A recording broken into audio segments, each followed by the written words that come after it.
Good morning friends. इस video में हम आप आज एक नया टॉपिक समझेंगे रीजनिंग का, जो कि एग्ज़ाम पॉइंट ऑफ व्यू से काफ़ी इंपॉर्टेंट है।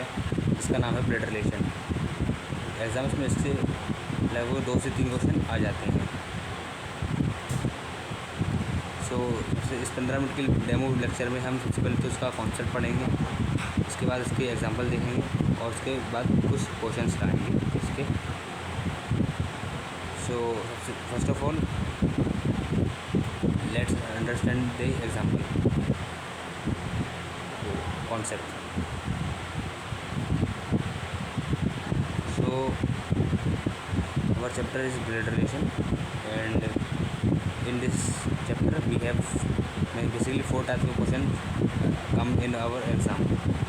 First one is direct relation based questions, जो कि हमारे पे डायरेक्ट आते हैं, जिसमें हमें ज़्यादा कॉम्प्लिकेटेड क्वेश्चन कंडीशंस नहीं दे रखी होती हैं। हमें जैसे वो एग्जांपल में दिया हुआ है कि P is the father of Q, then Q is the what relation does exist with Q to P. So in that question we have to just simply give the answer that Q is the son of P. These are comes in very small. ये वाले type बहुत छोटे exams में आते थे पहले, अब नहीं आते हैं। अब उसके बाद आते हैं पजल बेस्ड क्वेश्चन रिलेशन, जिसमें हमारे पास मल्टीपल स्टेटमेंट दे रखे होते हैं और एंड में एक कंडीशन दे रखी होती है कि लाइक काफ़ी सारे सिंबल से बनी हुई, और हमें बताना होता है कि पहले और किसी दूसरे व्यक्ति के बीच क्या रिलेशन है। Third one is our coded relation, जिसमें हमें रिलेशन जो होते हैं कोड की फॉर्म में दे रखे होते हैं, लाइक जैसे कि P@Q, यहाँ कुछ कोड लिखा होगा, इनका रिलेशन लिखा होगा, फिर लिखा होगा Q#R, यहाँ पे कुछ लिखा होगा। ऐसे बहुत सारे स्टेटमेंट दे रखे होंगे और यहाँ पर हमसे कोड 3-4 स्टेटमेंट में दे रखे होंगे और पूछा जाएगा कि कौन कौन सा स्टेटमेंट ट्रू है या फॉल्स है। ये सारे हम कुछ टाइप्स आगे एग्जाम्पल में समझेंगे।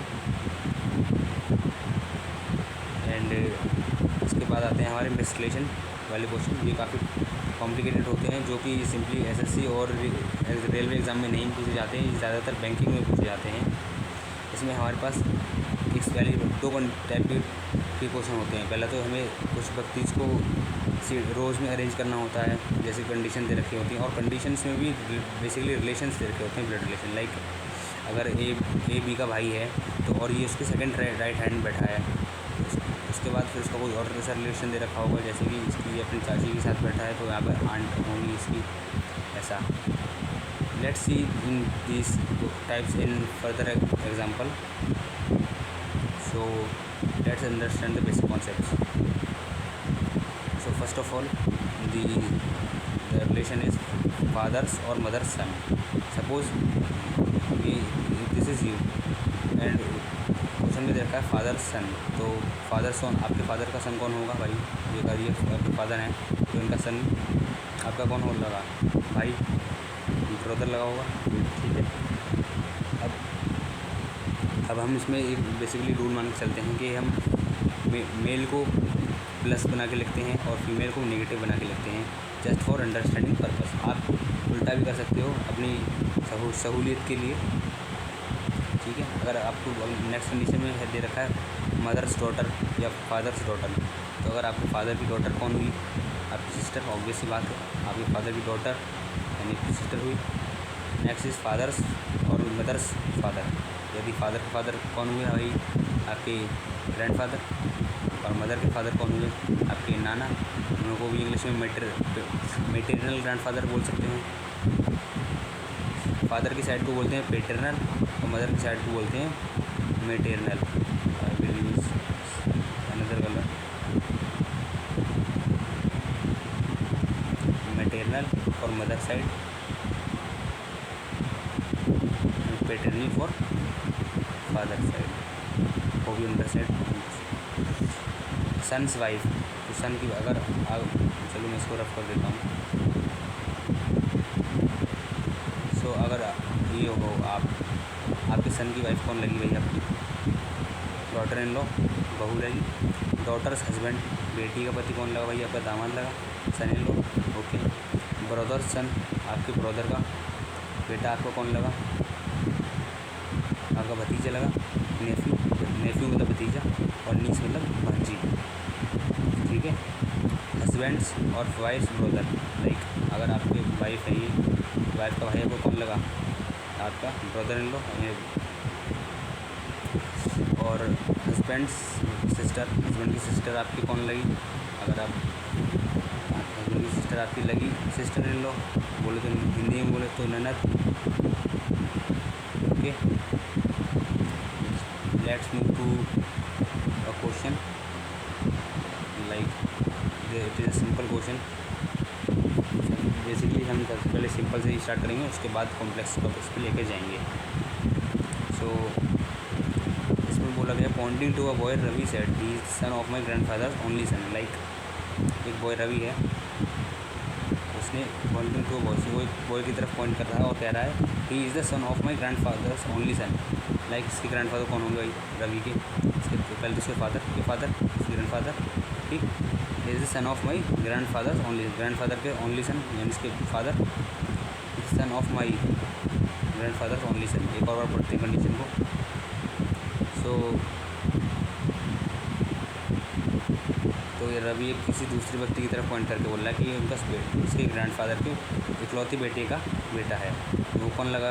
ये रवि का भाई होगा, क्योंकि इसके ग्रैंडफादर का इकलौते बेटे कौन होगा? इसके फादर, और उसके फादर का बेटा होगा।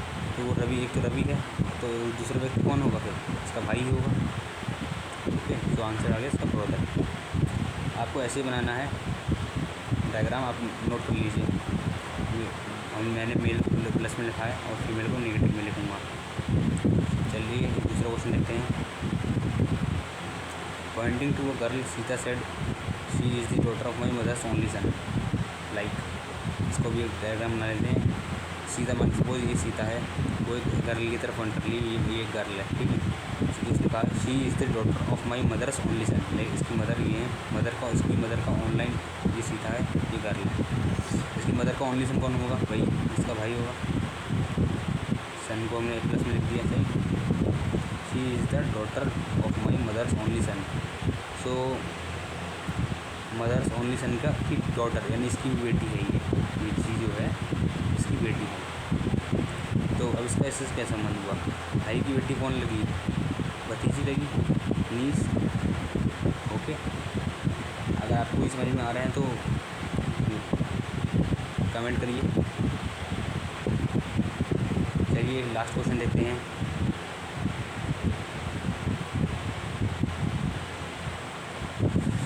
क्वेश्चन रखा है A is the brother of B. ये हमारा सेकंड टाइप का क्वेश्चन है जो हमने देखा था यहाँ पर पजल बेस्ड। इसमें 2-3 स्टेटमेंट आ गए हैं।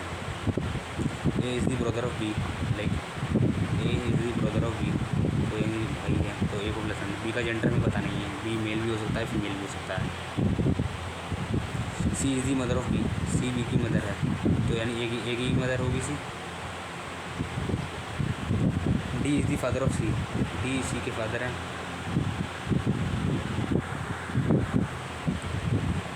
How is A related to D, तो ए का डी से क्या संबंध है? तो ये हमारी मदर, ए की मदर है, मदर की फादर इसके नाना लगे, तो ये कौन लगा? उनका नाना का नाना का ग्रैंडसन लगा। ठीक, ग्रैंडसन, आंसर आ गया। तो बच्चों इसके बाद अब मैं आपको कुछ शॉर्टकट्स भी देता हूँ, अब कुछ ट्रिक्स बताता हूँ जिससे आप क्वेश्चन को जल्दी सॉल्व कर सकें। हमारा एग्ज़ाम में गोल क्या होता है? क्वेश्चन को जल्दी से जल्दी सॉल्व करना है। तो उसके लिए हमें कुछ शॉर्टकट्स पता होने चाहिए, ट्रिक्स जिसको बोल सकते हैं। सो सबसे पहले तो आपको क्वेश्चन को देखकर एक फैमिली ट्री बनाना है, क्योंकि आप जब आप ट्री बनाते हो तो आप उस प्रॉब्लम को सिंपल स्टेप्स में तोड़ के सॉल्व कर सकते हैं। इससे इजी रहता है, सारी कंडीशन इजीली समझ में आ जाती हैं कि कौन किसका सन है, कौन किसका फादर है, कौन किसका भाई है। ठीक है, तो दूसरा जेंडर को केयरफुली आइडेंटिफाई करना है। समटाइम्स हिडन लैंग्वेज में हिडन होता है, जैसे कि यहाँ पे हम दे रखा था इस क्वेश्चन में कि A is the brother of B, तो ए का तो हमें जेंडर क्लियर है कि वही मेल है, पर बी का जेंडर क्लियर नहीं है, बी फीमेल भी हो सकती है, मेल। तो यहाँ पे केयरफुली रहना है। कुछ बच्चे बच्चे जो होते हैं बी को बी मेल ही मान लेते हैं और क्वेश्चन को गलत सॉल्व कर देते हैं। तो जेंडर को केयरफुली आइडेंटिफाई करना है। जो तीसरा, break the statement into parts and decode step by step. एक कॉम्प्लेक्स स्टेटमेंट को टुकड़ों में तोड़ लीजिए और स्टेप बाय स्टेप इसका डायग्राम बना के सॉल्व कर लीजिए। ये सब आपको तब से अच्छे से समझ में आएगा जब आप प्रैक्टिस करेंगे इसके अच्छे से। इसके लिए मैं आपको क्वेश्चंस दूंगा होमवर्क में। और फोर्थ है आपका वही स्टेप जो मैंने आपको बताया, प्रैक्टिस इनडायरेक्टली प्रोग्राम्स रेगुलरली। आपको प्रैक्टिस मस्ट है, जितनी ज़्यादा प्रैक्टिस करोगे उतने ज़्यादा सवाल ईजिली हो जाएंगे।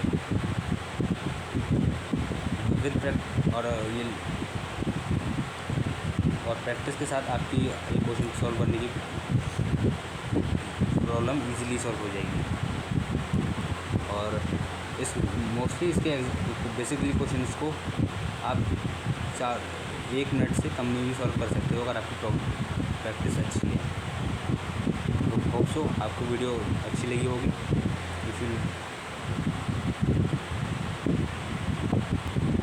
Thank you. जय हिंद।